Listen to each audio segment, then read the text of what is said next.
Hai semuanya. Berjumpa lagi bareng Mimin Noba di sini. Mimin ucapkan terima kasih ya untuk para sobat Noba yang sudah memberikan support dan kesetiaannya sampai sejauh ini.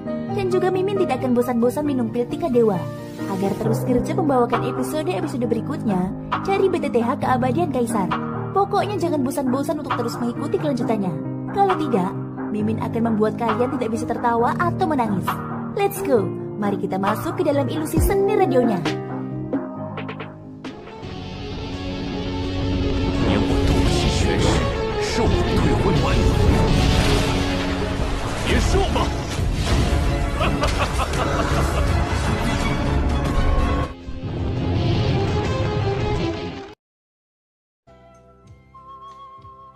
Sotai baru mengalihkan pandangannya saat sosok Fu Yulong menghilang dari pandangannya. Untuk berjaga-jaga terhadap serangan diam-diam Fu Yulong, Xiaoyan selalu siap melepaskan Raja Utara dari cincin penyimpanannya. Dia percaya bahwa dengan kehadiran Raja Utara, bahkan jika dia tidak dapat menghadapi Fu Yulong, dia pasti dapat menghentikan serangan diam-diam Fu Yulong. Tak lama kemudian, setelah aura Fu Yulong benar-benar menghilang, baru kemudian Xiaoyan menghela nafas dan duduk bersila di tanah. Sebelumnya, ia telah menelan pil, tetapi karena ia selalu waspada terhadap Fu Yulong, efek obat pil itu belum sepenuhnya menyebar. Baru sekarang ia akhirnya bisa rileks dan mulai memurnikan pil di dalam tubuhnya. Seiring efek obat dari pil itu menyebar, luka-luka di tubuh Xiaoyan juga mulai pulih dengan cepat. Selain beberapa luka yang lebih serius yang membutuhkan waktu lebih lama untuk sembuh, luka-luka luar di sekujur tubuhnya dan jalur ki yang rusak di dalam tubuhnya pulih dengan kecepatan yang terlihat oleh mata telanjang. Suasana hati Bai Hua yang cemas akhirnya mulai berangsur-angsur membaik saat dia melihat ini. Di sisi lain, Sotai tersenyum sambil menatap Xiaoyan sejenak. Setelah itu ia mengalihkan pandangannya dan melihat ke arah luar kota.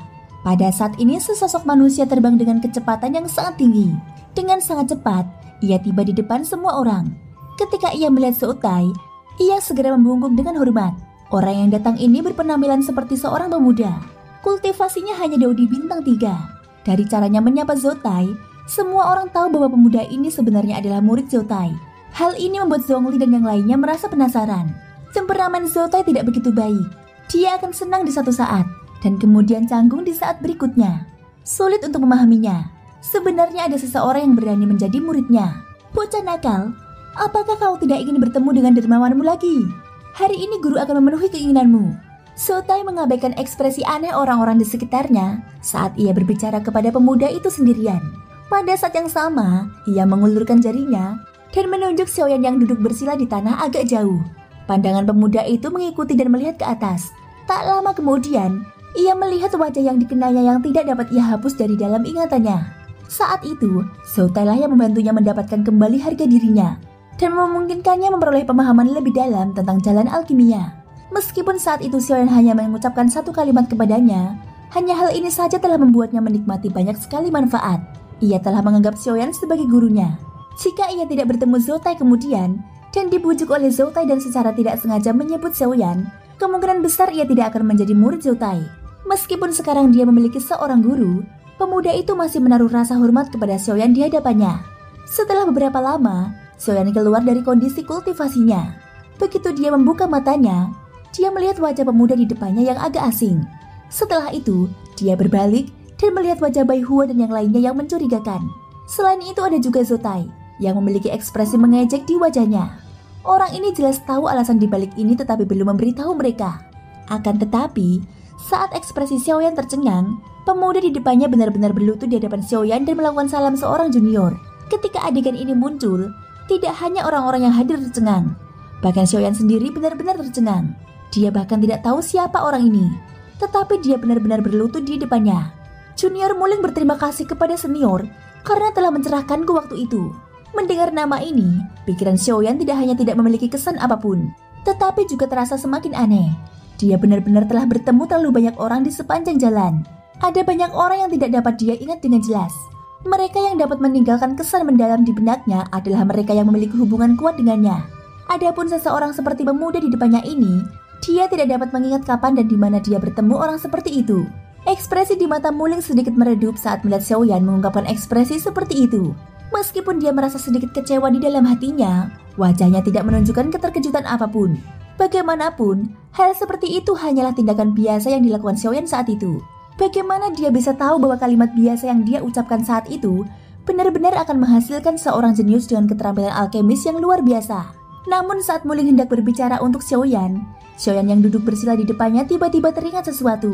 Matanya tiba-tiba berbinar dan dia berkata dengan terkejut, "Kamu anak yang kutemui di kota Yanluo waktu itu." Ketika kata-kata ini keluar, mata Muling yang baru saja meredup tiba-tiba menunjukkan sedikit kegembiraan. Dia tidak menyangka bahwa setelah bertahun-tahun, orang di depannya benar-benar akan mengingat masalah sekecil itu dari masa lalu. Tidak peduli apa, ini telah membuat Muling lebih percaya diri dengan nilainya sendiri. Pada saat yang sama, dia tidak bisa tidak menghormati Xiaoyan lebih dalam. Saat itu dia hanyalah seorang alkemis kecil yang tidak mencolok.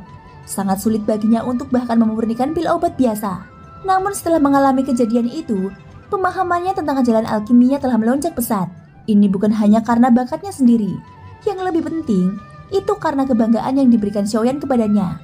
Diakui oleh seorang ahli mungkin menjadi impian setiap pemuda. Aku tidak menyangka bahwa setelah sekian tahun, tetua masih mengingatku. Aku adalah Muling. Berkat bimbingan tetua, aku bisa mencapai apa yang kumiliki saat ini. Junior ini tidak akan pernah melupakan kebaikan tetua. Air mata kegembiraan terus mengalir di mata Muling. Seluruh wajahnya memerah. Setelah bertahun-tahun, orang di depannya telah menjadi eksistensi yang bahkan lebih kuat.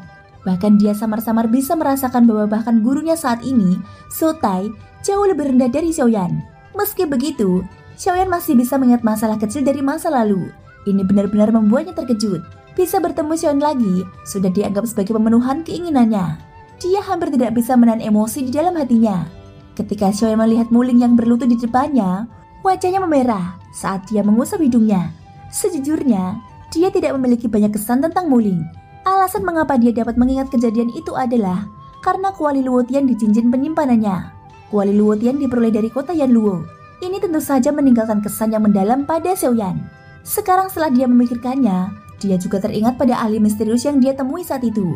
Orang dari wilayah tengah itu juga menjadi alasan mengapa Xiaoyan penasaran dengan identitas asli Lian Er. Gadis kecil itu yang tampak seperti gadis biasa, tampaknya memiliki rahasia yang tidak diketahui siapapun. Xiaoyan berdiri. Muling yang berlutut dengan hormat di depannya juga dibantu berdiri oleh Xiaoyan. Setelah itu, sekelompok orang mengobrol dan tertawa saat mereka kembali ke rumah besar klan Liu. Dengan kehadiran Sotai, suasana di antara kelompok itu tanpa sengaja menjadi ramai. Sambil mengobrol dan tertawa, mereka seolah-olah telah melupakan pertempuran besar yang telah terjadi di kota itu. Mereka bahkan tidak menyebutkannya. Kemudian, Muling juga memperkenalkan dirinya kepada kelompok itu. Dia adalah seorang alkemis tingkat 3 dan salah satu murid inti dari aliansi alkemis wilayah selatan. Jika dia berhasil di masa depan, dia bahkan memiliki kesempatan untuk memasuki markas besar Menara Pil di wilayah tengah. Ini adalah kehormatan yang tak tertandingi bagi mereka.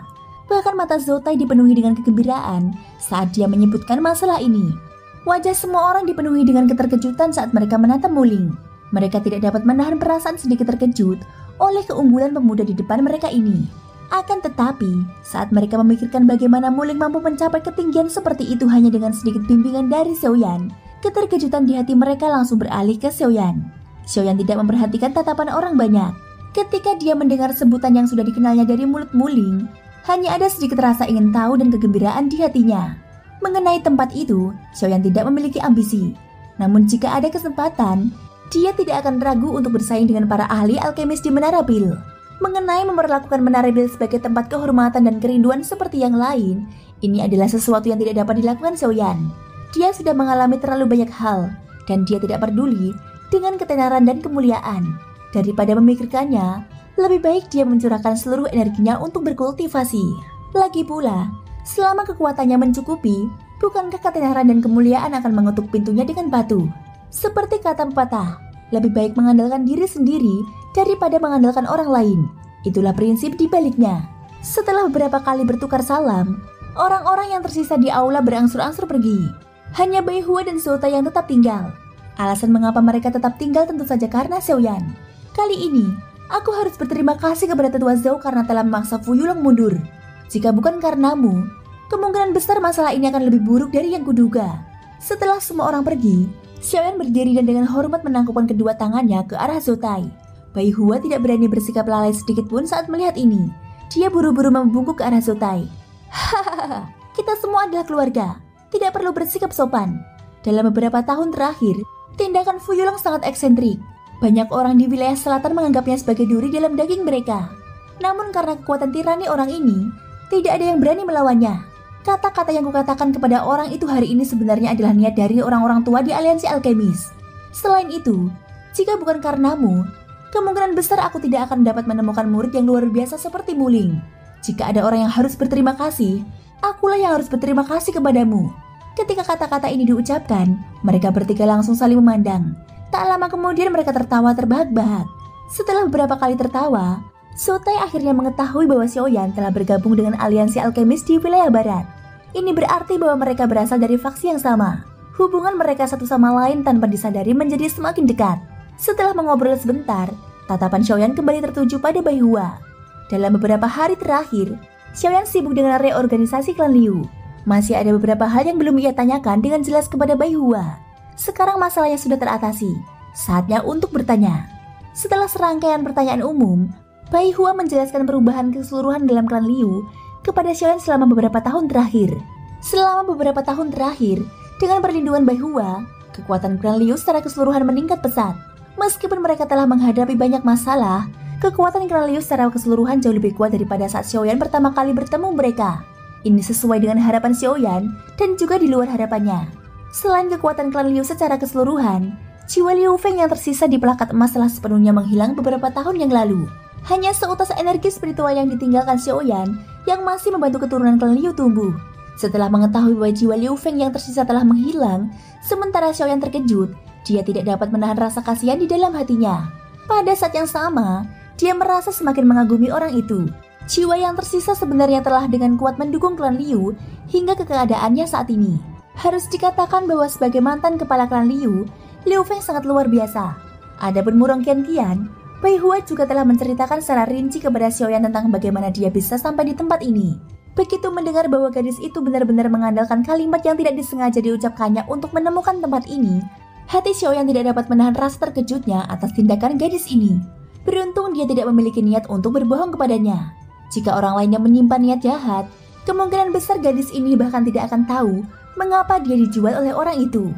Untungnya, karena gadis kecil ini ada di sini, setidaknya dia bisa memberi pertanggungjawaban kepada Murong Xuan di masa mendatang. Selain itu, ada Lian Dibandingkan dengan mereka, keadaan Lian saat ini tidak seperti yang dibayangkan Xiaoyan. Sejak Xiaoyan datang ke kota Qingyang, dia tidak punya waktu untuk terlalu peduli karena masalah klan Liu.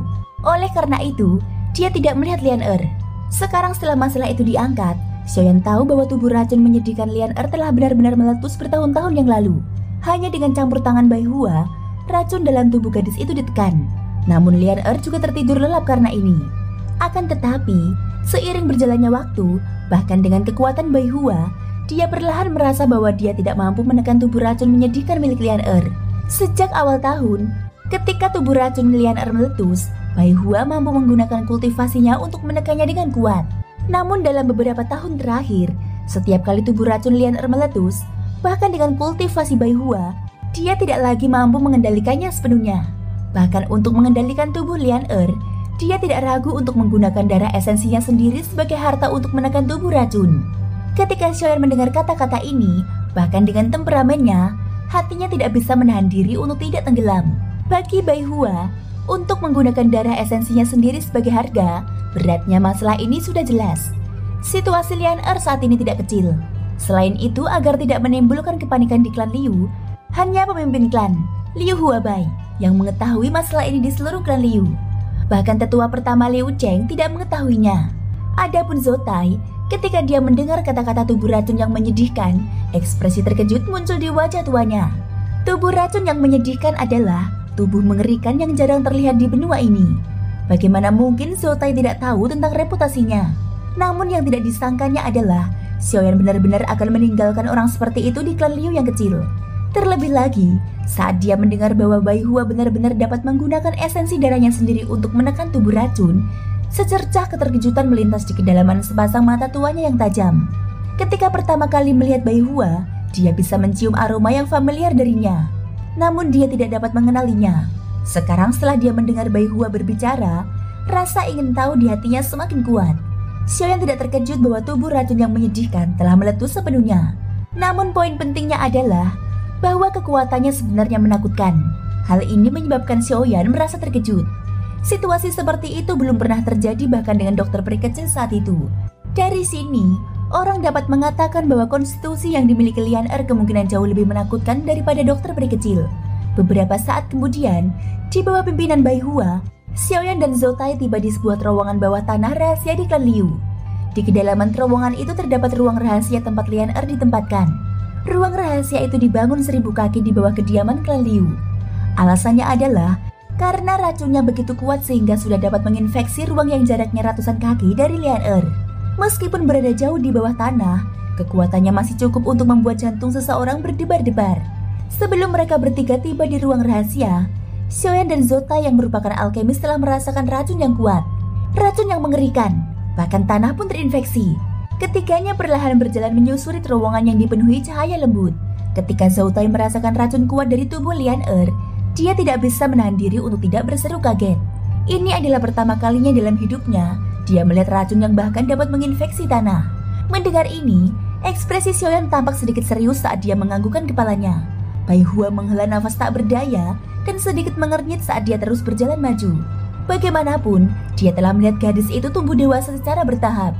Hati Bai Hua tidak tahan melihatnya menjadi seperti ini. Namun beruntunglah Xiaoyan telah kembali. Dia percaya bahwa semua masalah akan mudah diselesaikan. Dengan segera, mereka bertiga melihat Lian. Bertahun-tahun telah berlalu, dan gadis kecil di masa lalu itu tumbuh menjadi seorang gadis muda yang cantik. Pipinya yang indah serasi dengan tubuhnya yang lembut seperti air. Dia benar-benar bisa disebut sebagai wanita cantik yang memukau. Sayang sekali, meskipun kecantikannya luar biasa, dia hanya bisa berbaring di ranjang es khusus ini. Jiwanya terpenjara oleh racun yang menakutkan. Di ruang rahasia kecil itu, kabut racun berwarna ungu gelap perlahan menyebar. Mata telanjang orang biasa tidak dapat melihat apapun dengan jelas di tempat ini. Mutiara bercahaya yang awalnya tertanam di dinding juga menjadi hitam pekat karena kabut racun. Bahkan seluruh ruang rahasia itu dipenuhi bau busuk. Berdiri di depan hamparan es, Xiaoyan dan dua orang lainnya dikelilingi oleh api biru muda. Ketika kabut racun di sekitar mereka bersentuhan dengan api surgawi, kabut itu akan mengeluarkan suara cipelan sebelum menghilang. Namun segera setelah itu, lebih banyak kabut racun akan membumbung tinggi. Melihat gadis cantik di depannya, mata Xiaoyan dipenuhi dengan keengganan. Pada saat yang sama, dia tidak bisa tidak memikirkan dokter peri kecil dari masa lalu. Sekarang dia memikirkannya lagi. Mereka berdua sangat mirip. Mereka berdua adalah gadis yang lemah, tetapi mereka harus menanggung rasa sakit yang tidak manusiawi seperti itu. Meskipun Lian yang pingsan tampak tenang, semua orang tahu bahwa jiwanya saat ini sedang mengalami siksaan lain yang tidak dapat dibayangkan oleh orang biasa. Di dunia ini, tidak ada tubuh yang benar-benar dapat merasakan kemakmuran. Jika seseorang tidak dapat keluar dari kepompong dan menjadi kupu-kupu, maka ia tidak akan dapat terhindar dari nasib kematian dini. Gadis kecil ini sebenarnya adalah orang yang memiliki fisik yang menakutkan. Sungguh menyedihkan. Zhou Tai juga sedang melihat ke arah Lian. Dia tidak bisa tidak merasa kasihan padanya. Tepat saat kata-kata dari mulut Zhou Tai terdengar, nyala api berwarna biru pucat langsung melesat keluar dari mata tajam Xiaoyan. Itu berubah menjadi dua sinar api yang menyebarkan kabut racun di depannya. Pada saat yang sama, Xiaoyan mengulurkan dua jari dan menerimanya. Api biru muda menyelimuti jari-jari Xiaoyan. Kemudian, dengan jentikan jarinya, beberapa api kecil langsung melesat keluar. Mereka seperti 4 lentera yang melayang di keempat sudut lapisan es di bawah Lian. Mereka melepaskan cahaya redup dan membubarkan kabut beracun. Melalui pantulan cahaya, Xiaoyan dan yang lainnya dapat melihat dengan jelas bahwa lapisan es di bawah Lian telah berubah menjadi hitam pekat akibat korosi racun. Sebagian darinya bahkan telah berubah menjadi air hitam dan mengalir menuruni lapisan es. Kengerian racun tergambar jelas pada saat ini. Bai Hua secara khusus pergi mencari lapisan es ini di kedalaman pegunungan. Meskipun itu bukan harta yang berharga, fakta bahwa dia telah memilihnya untuk menekan racun dalam tubuh Lian sudah cukup untuk membuktikan bahwa lapisan es ini luar biasa. Namun sekarang telah terkorosi hingga ke kondisi seperti itu. Ini benar-benar tak terbayangkan. Setelah menyebarkan kabut beracun di sekitar lapisan es, Xiaoyan mengulurkan tangannya dan meraih pergelangan tangan Lian. Api biru muda segera menutupi telapak tangannya. Jejak api memasuki tubuh Lian dari telapak tangannya di bawah kendali Xiaoyan. Setelah pemeriksaan sederhana, wajah Xiaoyan menjadi suram. Di bawah penyelidikannya, racun dalam tubuh Lian telah menyebar ke seluruh tubuhnya. Racun yang kuat itu hampir padat, dan bahkan api surgawinya tidak dapat dengan mudah membubarkannya. Kondisi Lian jauh lebih buruk dari yang dia bayangkan. Bagaimana ini bisa terjadi? Racun itu tidak hanya menyerang pusaran Qi, tetapi juga meminjam doki milik gadis itu untuk menjadi lebih kuat. Aku tidak percaya hal seperti itu bisa terjadi. Racun dalam tubuh Lian tiba-tiba menggumpal saat Xiaoyan diam-diam merasakan ada yang tidak beres di hatinya. Racun itu menelan paksa api surgawi yang telah dimasukkan Xiaoyan ke dalam tubuh Lian. Racun itu bahkan bergerak di sepanjang telapak tangan mereka dan menyerbu tubuh Xiaoyan, menyebabkan Xiaoyan segera melepaskan tangannya yang memegang tangan Lian. Pada saat yang sama, tangannya yang lain dengan tergesa-gesa meraih pergelangan tangan kirinya. Api yang ganas segera melonjak dan membakar racun yang telah menyerbu telapak tangannya. Sialan, bagaimana ini bisa terjadi? Xiaoyan tidak pernah menyangka racun itu akan menyerang api surgawi miliknya. Terlebih lagi, racun itu begitu kuat sehingga bahkan dia sendiri merasa kesulitan untuk menghadapinya. Ekspresi Bai Hua dan Zhou Tai di samping tanpa sadar berubah ketika mereka melihat Xiaoyan tiba-tiba dipaksa mundur. Origin Ki di tubuh mereka langsung meningkat sebagai tindakan pencegahan. Xiaoyan memusatkan seluruh perhatiannya pada Lian.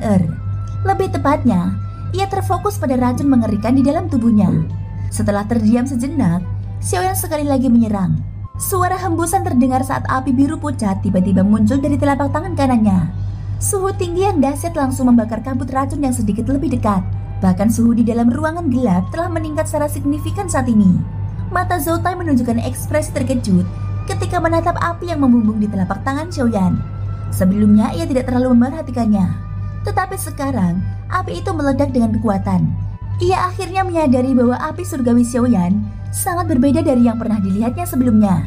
Baik dari segi aura, kekuatan, maupun tingkat dominasi api itu tidak lagi sama seperti yang pernah dilihatnya sebelumnya. Bahkan warnanya telah berubah drastis, seolah-olah seluruh api surgawi telah mengalami metamorfosis. Apa yang dialami gadis ini selama bertahun-tahun? Xiaoyan berkata pelan dalam hatinya. Tak lama kemudian, ia mengendalikan api berwarna biru pucat di telapak tangannya. Telapak tangannya menghadap ke bawah saat perlahan-lahan mendekati dahi halus Lian yang sedang berbaring di atas hamparan es. Saat telapak tangan Xiaoyan menyentuh dahi Lian, tubuh halus Lian bergetar tak terkendali. Pada saat yang sama, lingkaran ki racun yang berwarna ungu hitam menyebar dengan hebat ke segala arah dengan tubuh Lian di tengahnya. Namun tak lama kemudian, keempat api yang tergantung di keempat sudut lapisan es tiba-tiba memancarkan cahaya yang menyilaukan saat gas beracun menyapu. Suhu tinggi yang membara langsung terjalin dari keempat sudut.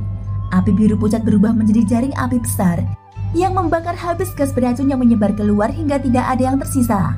Tubuh racun yang sangat mendominasi. Jika bukan karena api surgawi Xiaoyan yang memiliki efek pengekangan alami, tidak akan semudah itu untuk menekannya. Ekspresi Zhou Tai berubah sedikit saat merasakan kekuatan ki racun. Tatapannya sekali lagi menyapu hamparan es yang diselimuti api. Tatapannya berhenti pada tubuh Lian yang lembut. Dia bertanya pada Bai Hua dengan bingung. Apa yang sedang dia coba lakukan? Nyala api itu tidak tampak seperti formasi dan tidak memiliki efek penekan. Paling-paling, itu hanya bisa menghalangi ki racun yang dilepaskan dari tubuh Lian. Tapi apa artinya ini? Tanya Zhou Tai. Detoksifikasi, jawab Bai Hua sambil menyipitkan matanya dan perlahan mengalihkan pandangannya ke Lian yang sedang berbaring di ranjang es di depannya. Ekspresi penuh harap muncul di wajahnya. Dia percaya bahwa dengan bantuan Xiaoyan, Lian pasti bangun. Ketika Zhou Tai mendengar kata-kata Bai Hua, ekspresi tidak percaya langsung muncul di wajah tuanya. Tubuh racun yang menyedihkan adalah konstitusi bawaan dan tidak ada obatnya. Bagaimana api surgawi dapat digunakan untuk mendetoksifikasinya? Namun meskipun Zhou Tai tidak mau mengakuinya, hatinya perlahan menjadi tenang. Saat melihat ekspresi serius di wajah Xiaoyan, dia bisa mengerti bahwa Xiaoyan tidak akan pernah melakukan apapun yang tidak dia yakini. Selain itu, bukankah Xiaoyan selalu menghancurkan pemahamannya tentang dunia ini? Mungkin sudah saatnya ide-ide lama di hatinya berubah.